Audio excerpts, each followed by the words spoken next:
25절에서 37절 말씀입니다. 누가복음 10장 25절에서 37절 말씀 교독토록 하겠습니다. 어떤 율법 교사가 일어나 예수를 시험하여 이르되 선생님, 내가 무엇을 하여야 영생을 얻으리까? 예수께서 이르시되 율법에 무엇이라 기록되었으며 네가 어떻게 읽느냐? 대답하여 이르되 내 마음을 다하며 목숨을 다하며 힘을 다하며 뜻을 다하여 주 너희 하나님을 사랑하고 또한 내 이웃을 내 자신과 같이 사랑하라 하였나이다. 예수께서 이르시되 네 대답이 옳도다. 이를 행하라. 그러면 살리라 하시니 그 사람이 자기를 옳게 보이려고 예수께 여짜오되 그러면 내 이웃이 누구입니까?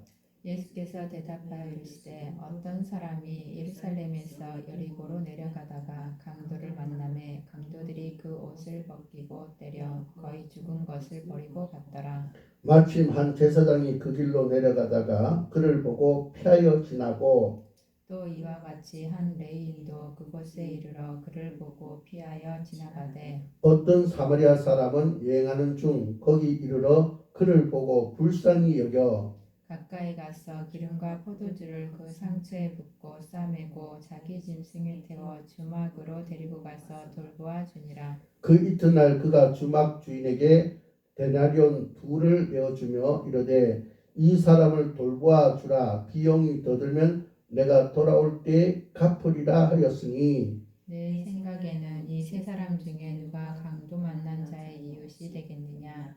같이 있습니다. 이르되 자비를 베푼 자니이다. 예수께서 이르시되 가서 너도 이와 같이 하라 하시니라. 아멘. 오늘 우리들은 부활주일을 한 주 두고 종료주일로 오늘 우리가 예배를 드리고 있습니다.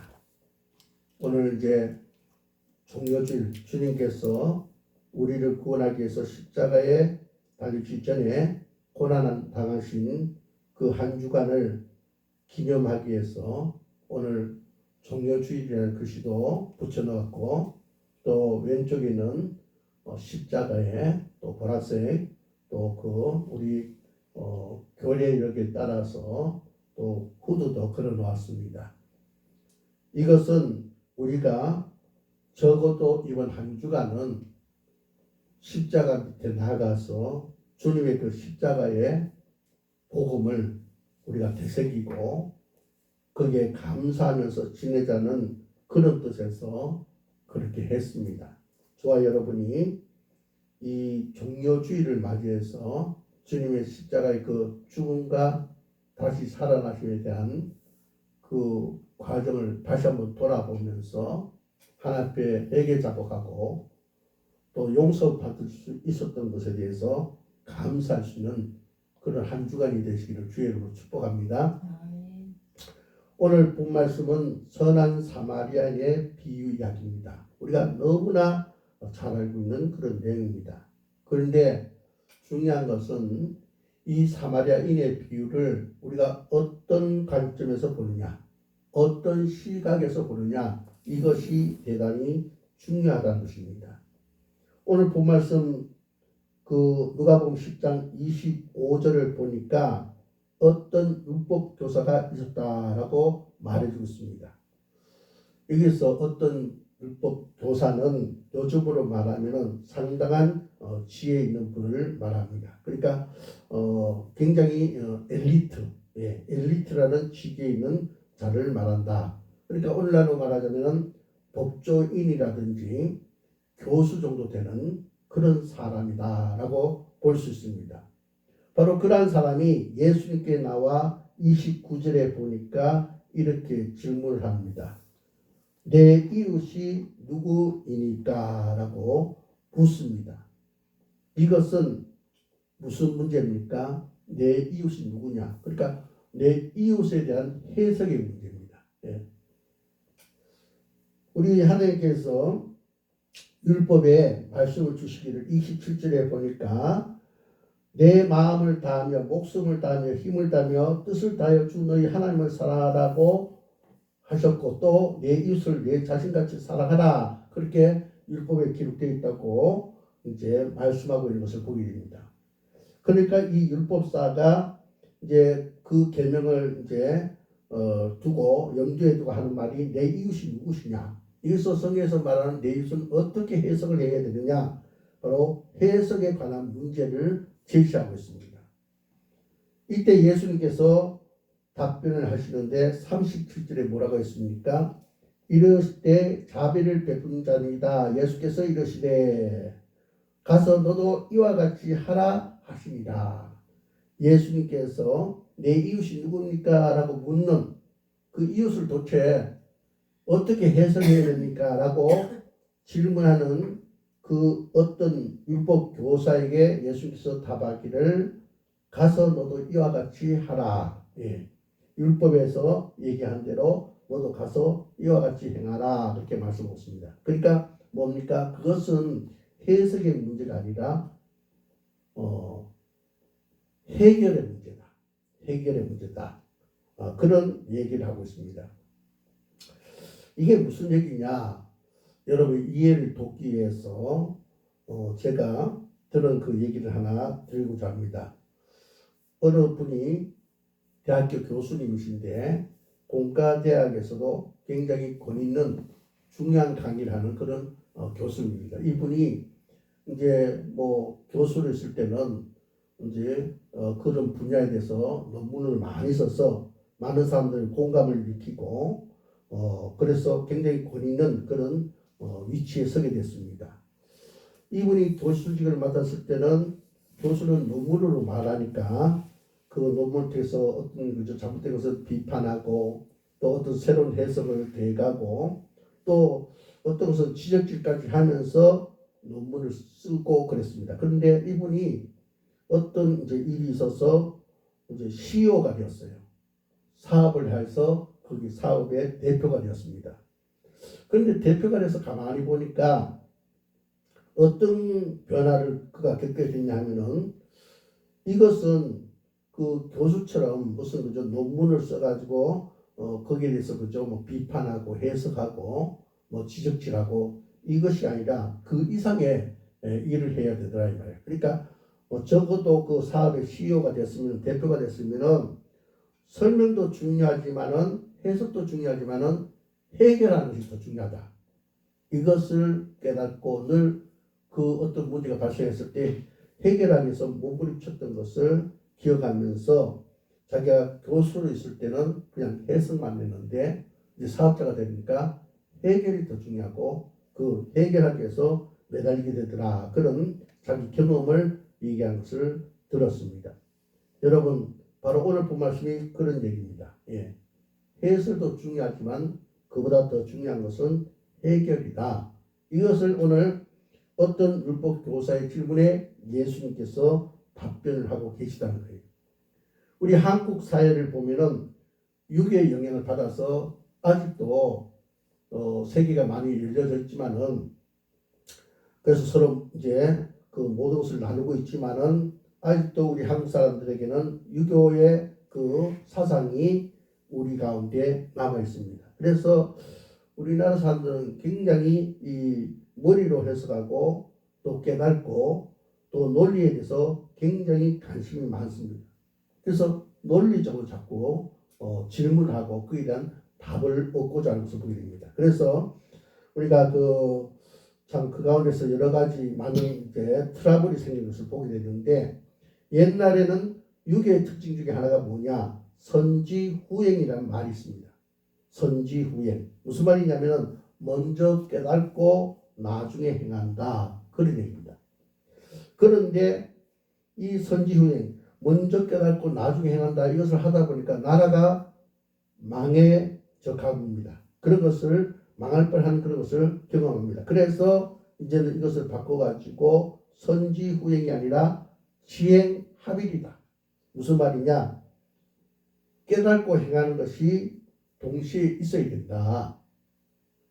우리가 깨닫고 나중에 행하는 것은 늦다 이거죠. 그러니까 깨달음과 동시에 바로 행함이 있어야 된다. 이렇게 지금 유교 사상이 변해서 그렇게 이제 말들을 하고 있습니다. 우리가 바로 이 시대가 그런 흐름 속에 있듯이 우리도 이 생각의 변화를 가져야 됩니다. 그래서 우리는 보는 것도 중요하고 거기에서 그저 논하는 것도 중요하지만은 중요한 것은 우리가 어떤 문제를 당면했을 때 해결하는 자가 되어야 된다. 해결자가 되어야 된다. 이것이 굉장히 중요합니다. 우리가 우리 인생을 살아가면서 또 우리가 교회를 섬기면서 우리는 여러 가지로 우리가 수많은 문제들을 우리가 곁에 두고 또 그것을 앞에 두고 또 그와 부딪히는 경우가 있습니다. 그러면 어떻습니까? 우리는 그런 많은 문제들을 우리는 어떻습니까? 해결해 가야 된다는 것입니다. 해결해 가야 됩니다. 우리 교회가 이 나라 인민족이 당면한 문제를 그냥 구경만 할 것이 아니라 또 어떤 사람들과 같이 그것을 두고 자꾸 해석할 것이 아니라 해석도 중요하지만 동시에 그 문제를 해결해가는 그런 교회들이 되어야 된다. 그런 점에서 오늘 이 말씀 우리에게 너무나 중요하다고 볼 수 있습니다. 어떻게 보면 좀 재밌는 얘기예요. 의미심장한 얘기인데 이런 얘기가 있더라고요.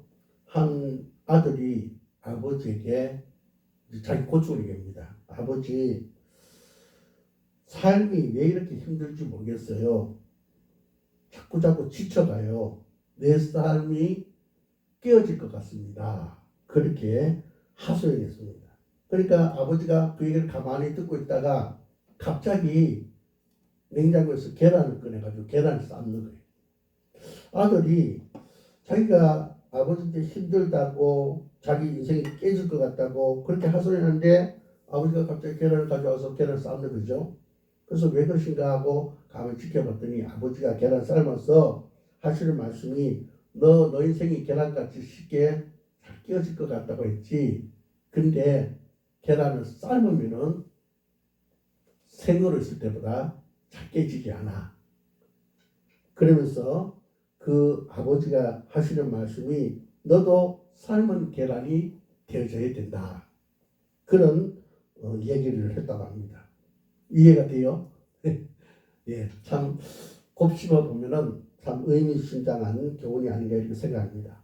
우리는 오늘 이 종료주의를 맞이해서 하나님께서 우리에게 주시는 누가복음 10장 25절에서 37절 말씀에 우리는 삼겨지기를 바랍니다. 예. 그러면은 우리는 단단해질 수 있다는 거예요.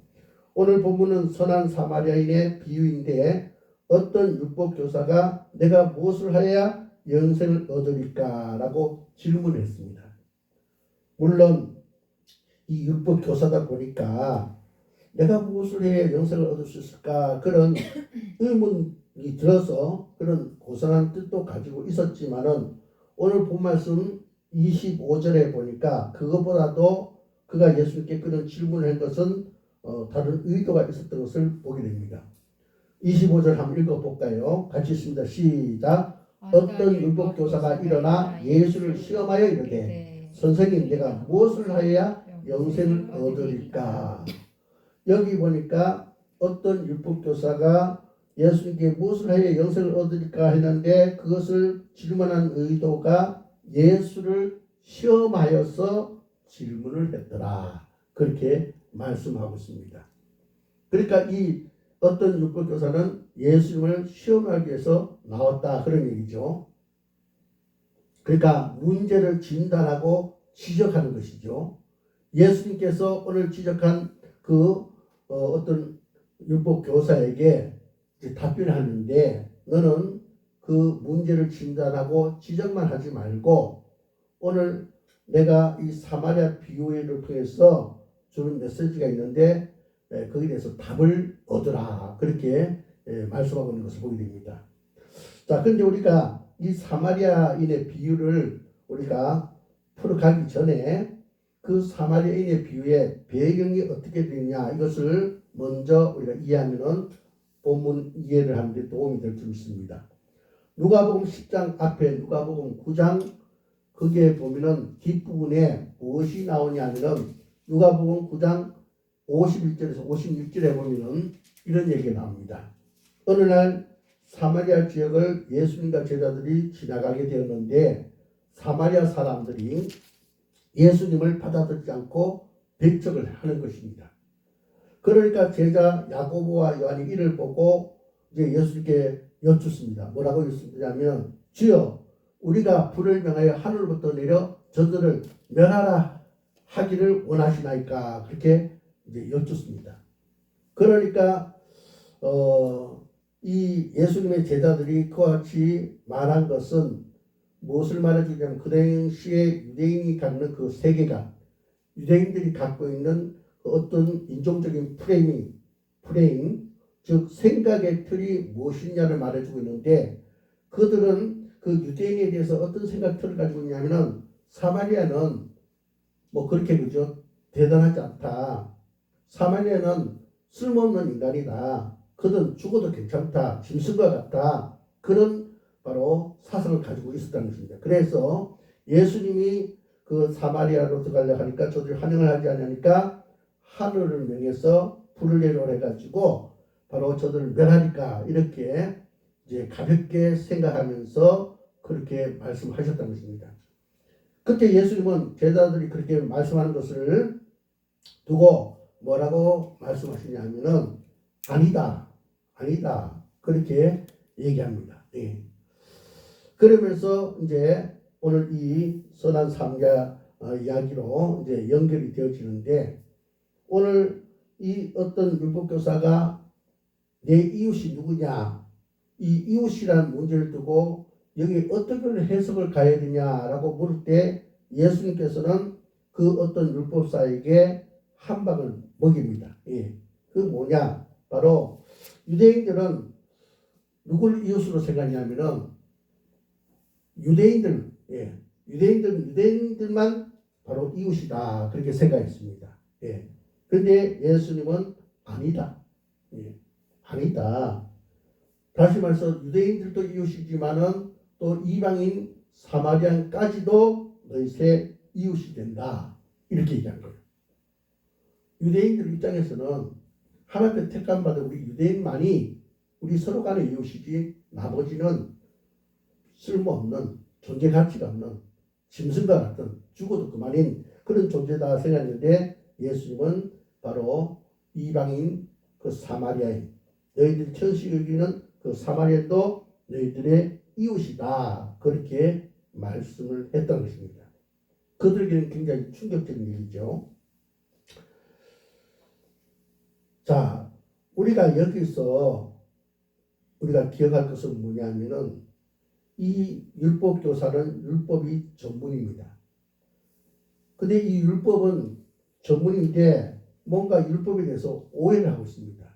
무슨 오해를 하고 있냐면 율법을 가지고 남을 지적하는 데 쓰고 있다는 것입니다. 사실 율법은 남을 지적하는 데 쓰는 것이 아니라 남을 지적하는 데 전용으로 사용하는 것이 아니라 사실 율법은 나를 위한 것입니다.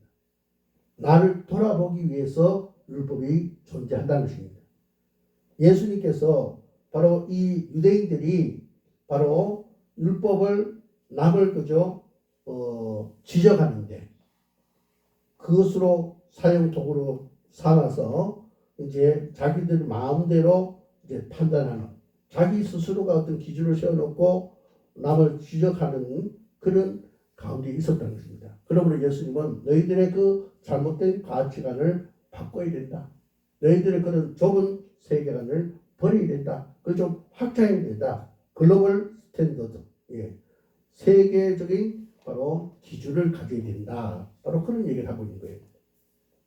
우리가 베드로에게서도 그런 부분을 볼 수 있는데 한 번은 하나님께서 베드로 같은 경우에 고넬료라는 사람을 주님 앞으로 돌아오도록 하기 위해서 베드로를 이방 선교의 도구로 사용합니다. 그때 베드로에게 환상을 보여주죠. 그죠? 보절기가 되는데 거기에는 그죠? 부정하는 것들이 있습니다. 그죠? 근데 그걸 먹으랍니다. 난 먹을 수 없다. 막 그렇게 얘기하죠. 그죠? 예. 그래서 이제 그 환상을 통해서 베드로가 바로 그 사고, 예. 자기들의 기준을 정해놓고 율법으로 남을 지적질하는, 예. 자기들만이 선택받은 백성이고 자기들만이 서로가 이웃이고 나머지는 다 아니다. 이렇게 부정하고 있는 것을 그 베드로를 이방인을 전도하는 도구로 쓰기 위해서 그 환상을 줘서 그를 깨뜨립니다. 그러나 그 베드로는 어떻습니까? 그것을 쉽게 버리지 못합니다. 그래서 이방인들에게 가서 그들과 교제하면서 음식을 먹는데도 마음의 찝찝함을 느낍니다. 그래서 사도행전 10장 28절에 보니까 이 베드로가 이렇게 얘기하는 것을 보게 됩니다. 이르되 유대인으로서 이방인과 교제하며 가까이 하는 것이 위법인 줄을 너희도 알거니와. 예. 그러니까 베드로가 그런 환상을 봤음에도 불구하고 그 이방인과 교제하는 것이 쉽지가 않았다는 그런 얘기죠. 예.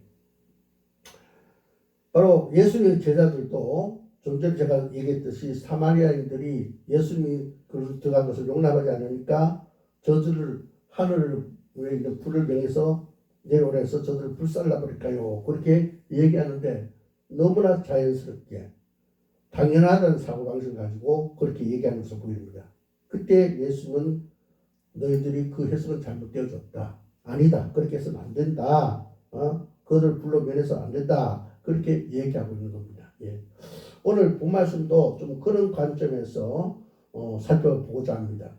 자, 오늘 그 본 말씀을 또 다시 돌아가서 보면은 어떤 한 사람이 예수 이제 비유의 말씀입니다. 사마리아인 비유 30절부터 나온 내용. 어떤 사람이 예루살렘에서 여리고로 내려갔더라 그렇게 얘기하고 있어요. 여기서 어떤 사람이 예루살렘에서 여리고로 내려갔다. 그러니까 예루살렘 지역이 굉장히 높은 곳에 있고 여리고는 굉장히 낮은 곳에 있다는 그런 얘기죠. 예. 제가 이 부분을 찾아보니까 예루살렘은 해발 750m. 상당히 높죠. 예. 이 지평선에서 해발 750m가 넘는 그런 높은 곳에 위치해 있고 여리고는 그 사해 지역, 예, 사해죠, 사해. 그죠? 예, 소금기가 많은 그 죽은 바다 사해 지역보다 소위 마이너스 258m.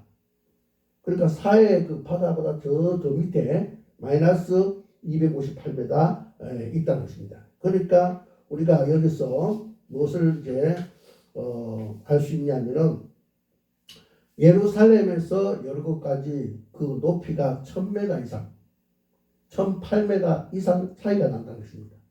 그렇게 이렇게 굉장히 그죠 가파른 그런 길이 바로 예루살렘과 여리고 사이에 있다는 거예요. 예. 그런 곳에 어떤 사람이 이제 그곳을 이제 예루살렘에서 여리고로 내려가고 있었다. 그런데 이곳은 어떤 곳이냐? 강도들이 출몰하는 그런 곳이다. 강도떼가 숨어있다 갑자기 나타나서 강도질하는 곳이다. 그렇게 얘기하고 있어요. 바로 그런 것을 어떤 사람이 내려가다가 강도를 만났습니다. 아마 이 사람이 강도를 만나서 그 사람에게 막 저항해서 그 상을 모면하려고 해서 그런지 모르지만은 오늘 본 말씀을 보니까 그가 강도를 만나서 옷을 벗기고 그들에게 맞아서 거의 죽을 지경에 이제 놓인 상태에서 버려졌더라. 그렇게 말씀하고 있습니다. 예. 자, 이런 상황 속에서 누가 그곳을 지나갔냐? 31절을 보니까 한 제사장이 그 위로 내려가다가 그를 보고 피하여 지나가고 32절을 보니까 한 여인도 그것을 보고 피하여 지나갔더라. 그렇게 말하고 있습니다. 저는 제가 어릴 때 하나 말씀을 들을 때 이제 이 부분을 이제 해석을 하실 때 목사님께 해석하실 때 그런 얘기를 많이 들었습니다. 못된 제사장이다. 아주 나쁜 내인이다. 껍데기만 걸어가지 그런 어려운 일을 당하는 것을 보고 외면한 것은 잘못되어졌다. 이런 얘기를 많이 들었습니다. 근데 제가 신학교 들어가서 이제 그 교수님들이 배울 때 교수님들은 그렇게 단순하게 제사장과 레위를 그렇게 비판할 일이 아니라는 거예요. 왜 그러냐면은 그들 나름대로 사정이 있었기 때문에 그렇다는 거예요. 무슨 사정이냐? 말씀을 이제 배워보니까 이런 얘기입니다. 제사장이나 지금 레위인이 지금 제사를 지기 위해서 빨리 급히 가고 있다 이거죠. 가고 있는데 강도 많은 자가 지금 그만 죽게 돼서 쓰러져 있는데 만약에 그 사람을 돕기 위해서 그 사람을 이렇게 만졌는데 그 사람이 죽었으면은 어떻게 해요? 제사장이나 레인이 하나님께 제사 드릴 일을 할 수가 없다.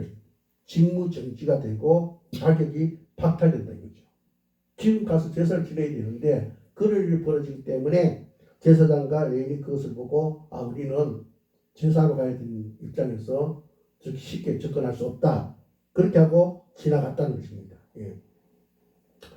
자, 근데 여기 보니까 예수님께서 그들이 지나갔다. 그러나 33절에 보니까 어떤 사마리아인은 그냥 지나가지 않고 그 강도 만나서 거의 죽게 된 사람을 잘 살펴줬다. 그렇게 얘기하고 있습니다.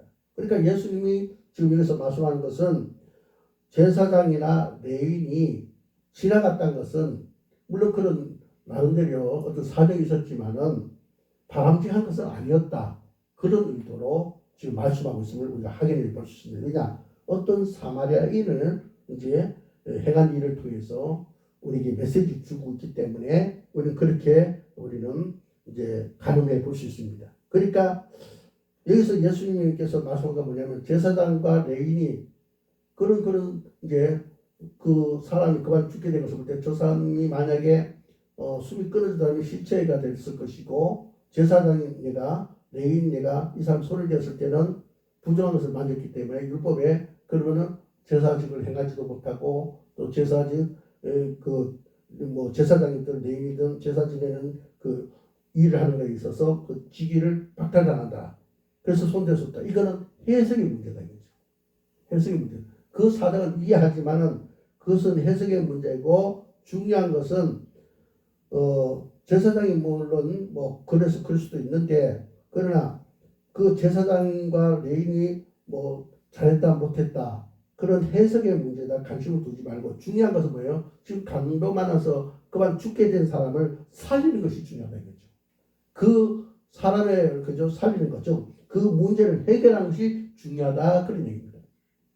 우리가 성경에 보면은 예수님께서 그죠 귀신도 쫓아내고 많은 병자도 고치셨는데 우리가 그 성경 말씀 가운데 보면은 예수님께서 나병 환자를 고치신 사건을 보게 됩니다. 이 나병 환자는 가장 부정한 사람입니다. 예.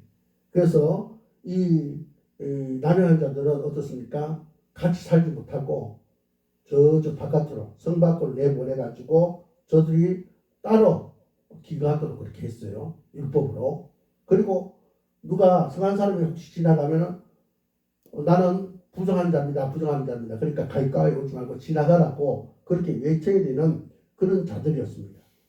그런데 우리가 예수님께서 그런 나병 환자를 고칠 때 보면 어떻습니까? 반드시 손을 대시고 치료하셨더라 그렇게 말하고 있어요. 자, 예수님이 메시아인데 구원자인데 그 부정한 자, 가장 부정한 자, 나병 환자에게 손을 대셨다. 그리고 그를 치유하셨다. 그러니까 뭡니까? 우리 주님은 이런저런 해석도 있지만은 그보다 무엇을 더 중요했냐? 해결에 더 집중하셨다. 해석보다 해결을 더 중요시 여겼다는 사실을 보게 됩니다. 그래서 우리는 오늘 이 말씀 통해서 어떤 사건을 두고 우리 그것을 해석하는 것도 중요하지만은 그것을 해결하는 것이 더 중요하다. 그래서 해석보다는 해결이다. 예, 이것을 우리는 명심하는 자가 될 줄 믿습니다. 그래서 이 내용을 앞에 놓고 이제 몇 가지를 적용하고자 합니다. 첫 번째는 오늘 본 말씀 33절에 보니 어떤 사마리아 사람은 여행하는 중 거기 이르러 그를 보고 불쌍히 여겼더라 그렇게 말하고 있어요. 예. 자, 여기서 우리는 어떤 메시지를 찾아야 되냐면은 예수를 영접한 우리들, 예.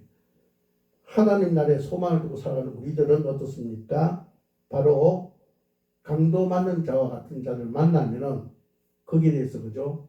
해석도 중요하지만은 더 중요한 것은 그 강도 많은 자들의 문제를 해결해 준 것이 중요하다. 그러기 위해서는 우리는 어떻냐? 그 강도 많은 자와 같은 자를 만났을 때 우리는 거기에서 어떤 마음을 가져야 되냐? 불쌍히 여기는 마음을 가져야 된다. 불쌍히 여기는 마음. 오늘 33절에 어떤 사마리아 사람을 영한 중 거기 이르러 그를 보고 불쌍히 여겼더라. 그렇게 했어요. 불쌍히 여겼더라. 이 말씀은 헬라어로 스플라크 리조마이란 말인데 누가복음 15장 20절에 집을 떠나갔다가 돌아온 탕자의 비유가 얘기 나오는데 거기에 보면은 아버지가 그를 보고 측은히 여겨라는 말이 있습니다. 측은히 여겨. 이것도 역시 스플라크 리조마이 같은 낱말을 쓰고 있습니다. 그리고 예수님께서 자주자주 백성들을 바라보면서 무리들을 민망히 여긴다라는 그런 말씀이 있는데 마태복음 9장 36절에 보면은 민망히 여긴다 그런 말이 옛날 성경에 그렇게 나와요. 요즘 성경은 번역에서 불쌍히 여긴다 그렇게 나오는데 어쨌든 이것도 스플라크 리조마입니다. 그러니까 불쌍히 여긴다. 이거는 어떤 마음이냐? 예수님의 마음, 목자의 심정을 뜻합니다. 우리는 바로 예수님께서 이 땅에 오셔서 우리를 불쌍히 여겼다는 사실, 사마리아 비유를 통해서 제사장도 지나가고 레인도 지나갔지만은 그러나 어떤 사마리아인은 그것을 그냥 지나가지 않고 그 사람을 넉넉하게 도왔다. 그렇게 얘기하지 않습니까? 그죠? 그것이 예수님께서 우리에게 원하는 바다 이거죠. 그러니까 우리가 강도 많은 자와 같은 사람을 보면 어떻게 해요? 그를 불쌍히 여기는 마음, 예수의 마음, 목자의 심정을 가져야 된다. 이것이 우리에게 첫 번째로 우리에게 적용해야 될 말씀이다. 그러니까 어떤 강도 많은 자를 보면은 어떻습니까? 해석보다도 해결을 해야 되는데 그렇게 해서 우리는 그 사람을 공감하고 나가서 동감해 주는 자가 되어야 된다. 불쌍히 여기는 마음을 가지고 자연스럽게 그 사람에게 가서 그 사람의 문제를 해결하도록 그 방법을 찾아야 된다. 오늘 본말씀 보니까 어떤 사마리아는 아마 사업을 하는 사람이었던 것 같습니다. 그래서 그가 이제 이제 예루살렘에서 여리고로 가는 길로 내려가고 있는데 거기에서 강도 만나서 거의 죽게 된 사람을 만납니다. 그래서 그에게 친절을 베푸죠. 그를 불쌍히 여기는 마음을 가지고 어떻습니까? 그 본말씀에 보니까 그 사람이 자기가 가지고 있는 이제 기름과 포도주를 가지고 그 상처를 붓고 싸매줍니다. 그러니까 쉽게 말하면은 그 마치 외과 의사처럼 정형외과 의사처럼 임시 처방을 아주 잘해줬다는 거예요. 포도주와 기름을 부어서 그 상처를 우선 임시 처방을 하고 그리고 자기 짐승 그러니까 요즘으로 하면 자기 자가용이죠. 자기 짐승을 내어줘서 거기에 태워서 주막으로 들어가서 또 돌봐주고 그리고 35절에 보면은 그 이튿날 그가 주막 주인에게 자기는 지갑에 있는 돈 다리를 둘을 내어줍니다. 그리고 또 얘기합니다.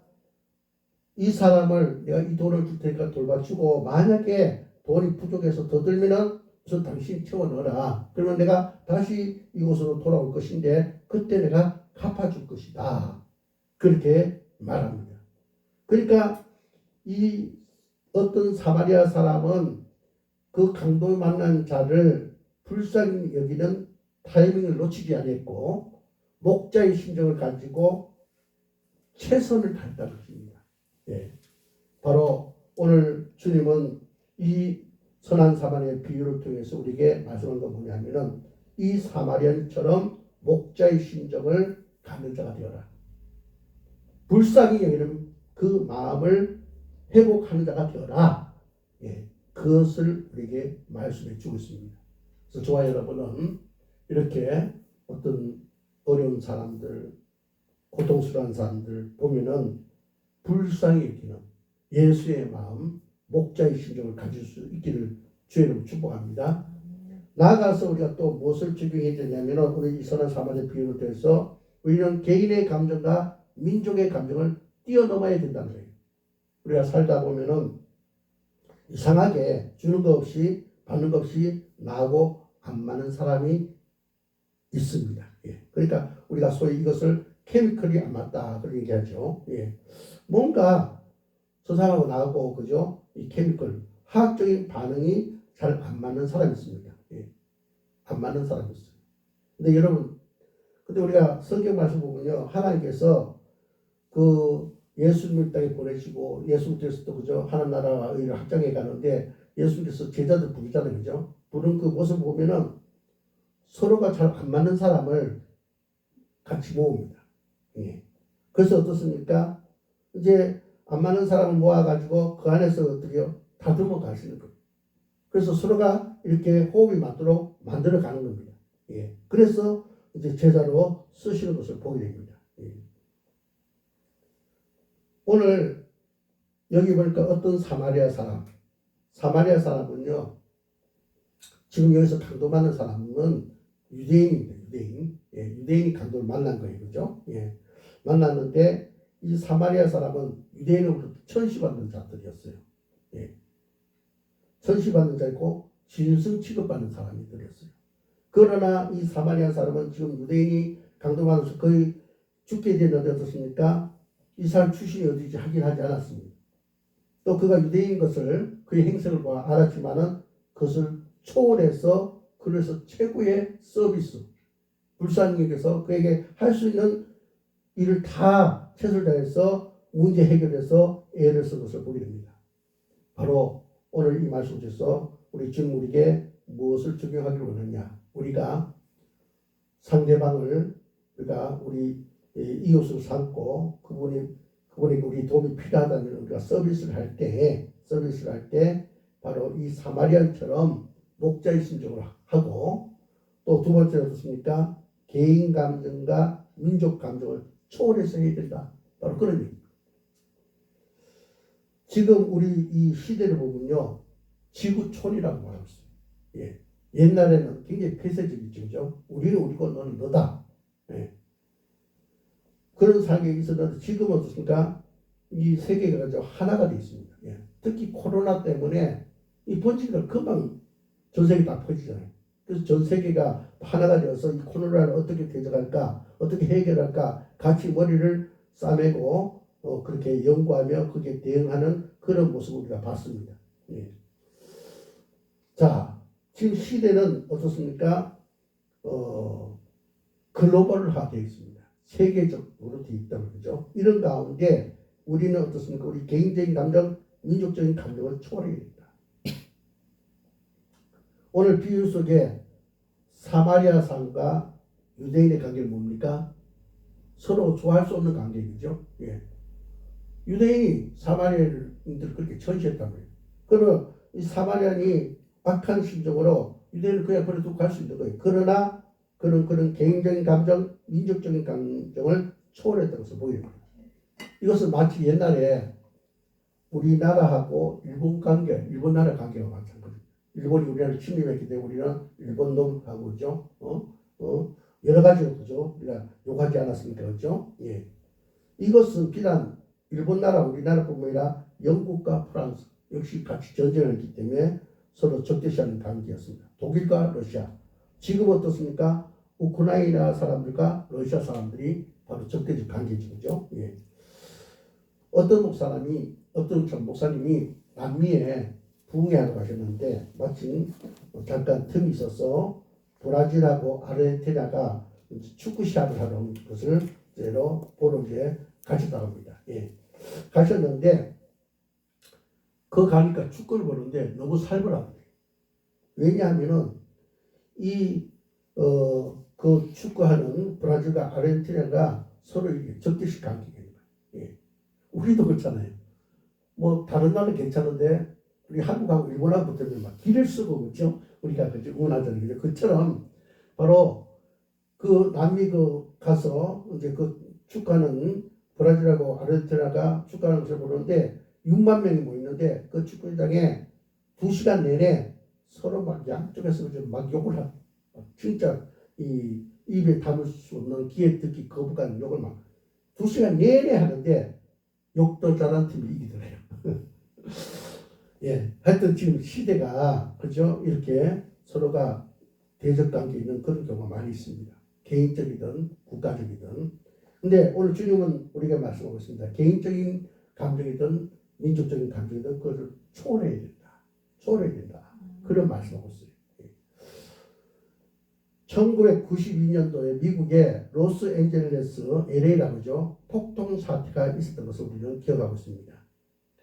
그때 폭동이 왜 일어났냐면은 시발점은 그렇습니다. 미국 LA 경찰청 경찰관들이 운전수 로드 니킹을 이제 뭐가 잘못했겠죠.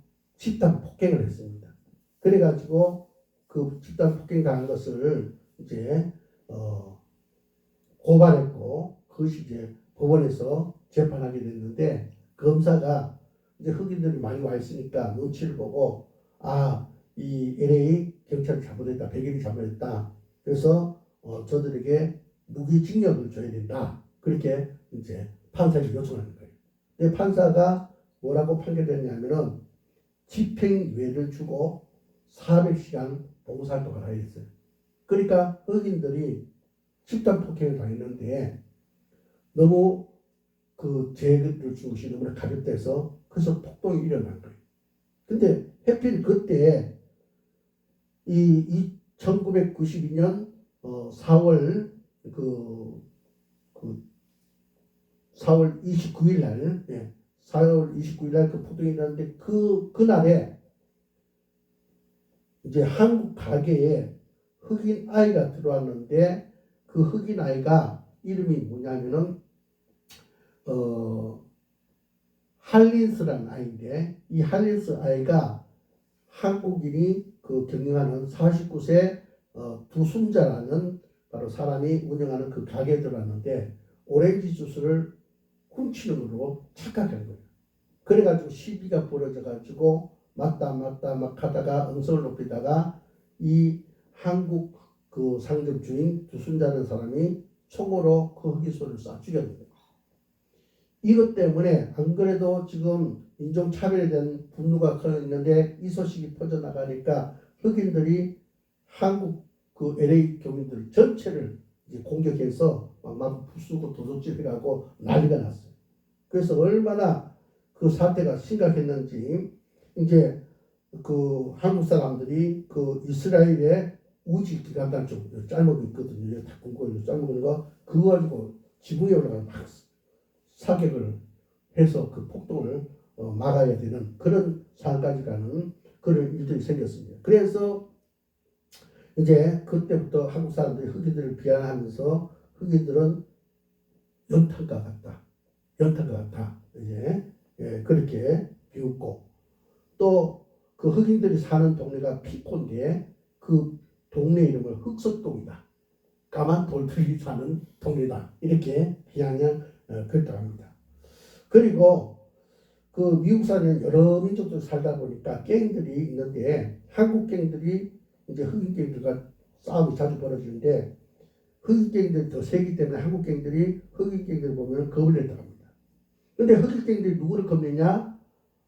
멕시칸 갱들을 굉장히 겁을 냈고 멕시칸 갱들은 베트남 갱들을 굉장히 무서워했거든요. 굉장히 베트남 갱들이 아주 무서웠던 거예요. 아주 사람을 죽이는 것이 잔인했던 거예요. 그래서 이 멕시칸 갱들이 베트남 갱들을 무서워했는데 베트남 갱들도 누굴 무서워했냐? 한국 갱들을 무서워했대요. 그러니까 서로 맞물려 있는 거죠. 그죠? 예. 어쨌든 전 세계가 과거에는 서로 그죠 대적하고 미워하고 그렇게 공격하는 그런 상황 속에 있고 지금도 그것이 남아 있습니다. 이런 상황 속에 하나님 오늘 우리에게 메시지 주고 있습니다. 개인 감정을 초월하라. 민족적 감정을 초월하라. 예. 지금 뭐 아직도 일본과 관계가 위안부 문제 이 문제 때문에 또 일제 침략 당했던 것 때문에 아직도 일본을 별로 우리는 좋아하지 않고 있는데 윤석열 대통령이 이 역사에 대해서 이제 정리할 때가 됐다. 네. 물론 당한 것은 가슴 아프고 그렇지만은 이제 지금은 글로벌 시대. 이 때문에 마냥 거기에만 밀 수 없다. 한국이 살아남기 위해서는 당연하게 주변 나라와 관계를 잘 맺어서 교역을 해서 살아남아야 된다 해서 이제 요걸 얻어먹어가면서 하고 있는 것을 볼 때 저는 참 잘하는 것이 아닌가 이렇게 생각해 봅니다. 예. 오늘 우리 주님도 해석보다 그 사건은 뭐 이렇고 저렇고 그래서 어떻고 해석보다도 해결해야 된다. 그것을 우리에게 말씀해 주고 있습니다. 22년 전에 일본에 어학연수를 간 이수연이라는 대학생이 있어요. 이 이수연이라는 대학생이 도쿄도 신주쿠구에 소재해 있는 시노쿠보라는 역이 있어요. 시노쿠보라는 것은 그 한인들이 모여 사는 그런 동네인데 시노쿠보라는 역에 열차를 기다리다가 2001년 1월 26일 어떤 일본인 취객이 선로에 떨어진 것을 보고 가서 그 사람을 구하고 자기는 죽었어요. 개인주의 성향이 강한 일본 사람들이 큰 충격을 받았습니다. 아니 외국인이 그 죽으면 그만인데 그 사람을 구하기 위해서 자기 목숨을 던졌다. 너무나 충격을 받고 그래서 당시 일본 총리가 직접 그 이수연 그 학생의 빈소를 찾았고 일본 왕실에서는 10년 동안 이수연이라는 그 대학생을 추모날을 이제 챙겼다는 그런 기사가 있더라고요. 뭡니까? 해석보다 결과라는 얘기죠. 예. 빌레그레암 목사님이 바로 어떻게 하면 예수 믿은 사람들이 그 예수 마음을 심장에 들어와 있는 그 예수 마음을 이렇게 잘 사회에 적용해 나가도록 그렇게 좀 유도를 할까 하다가 이 빌레그레암 목사님이 바로 스멜텐스 펄스라는 그런 그러니까 비정부 기구로서 가장 강력한 NGO를 만들었대요. 스멜텐스 펄스는 뭐냐면 사마리아인의 지갑, 사마리아인의 지갑을 만들어 가지고 많은 사람들 후원을 받아 가지고 어려운 사람들, 약한 사람들 돕는 그런 일을 하고 계신다는 얘기를 들었습니다. 예. 지금 북한은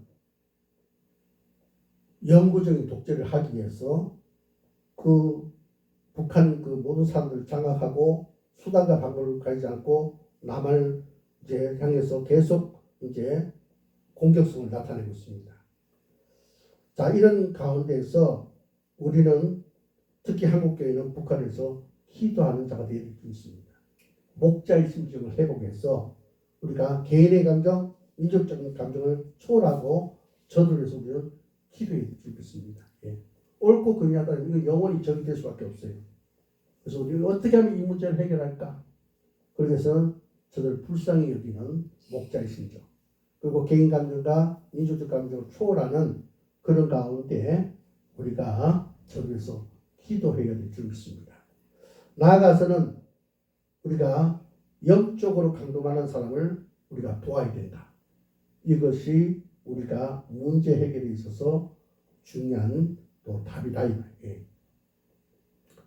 자, 여기서 어떤 사람이 예루살렘에서 여리고로 내려가다가 강도 많아서 거의 죽게 되었다 했어요. 그죠? 예.